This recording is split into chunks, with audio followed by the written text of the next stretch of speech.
আসসালামু আলাইকুম।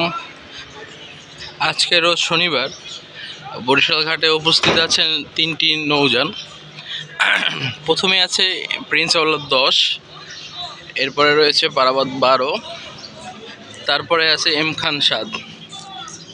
তো রোটেশনের বাইরে গিয়ে আজকেও বরিশাল ঘাটে 3টি লঞ্চ। আর যেহেতু পারাবাদ প্রতিদিন সার্ভিস দিয়ে যাচ্ছে, তো আজকে ডেক ভাড়া হচ্ছে 300 টাকা করে, সিঙ্গেল কেবিন 1000 টাকা এবং ডাবল কেবিন 2000 টাকা করে।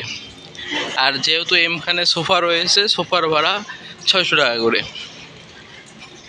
তো চেষ্টা করবেন অবশ্যই লঞ্চের ডেসক্রিপশন বক্সের নাম্বার থেকে কেবিন করার, আর অবশ্যই লঞ্চের কেবিন বুকিং নাম্বার থেকে কেবিন করার চেষ্টা করবেন, তা না হলে অযথা প্রতারিত হওয়ার একটা ভয় থাকে।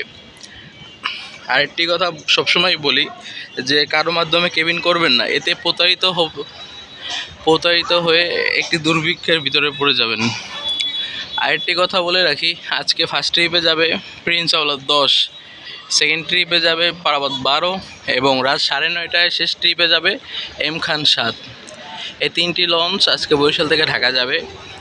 আরেকটি কথা মনে রাখবেন, যারা ডেকে ভ্রমণ করেন অপরিচিত কারো দেওয়া কোনো কিছু খাবেন না এবং চেষ্টা করবেন অপরিচিত কারোর সাথে রাত্রে মেলামেশা না করতে। সেক্ষেত্রে একটি বিষয় সুবিধা হবে, তাহলে মনে করেন আপনার মূল্যবান মালামাল চুরি হবে না বা হারিয়ে যাবে না।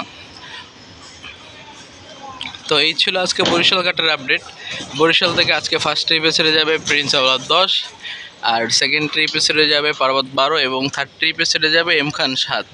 তো চেষ্টা করবেন লঞ্চগুলোর কেবিন বুকিং নাম্বার থেকে কেবিন করার, এবং আর চেষ্টা করবেন যে ভ্রমণের 2-1 দিন আগে থেকে কেবিন করার চেষ্টা করবেন, তাহলে আর কেবিন পেতে সমস্যা হবে না। সকলে ভালো থাকবেন, সুস্থ থাকবেন। আসসালামু আলাইকুম।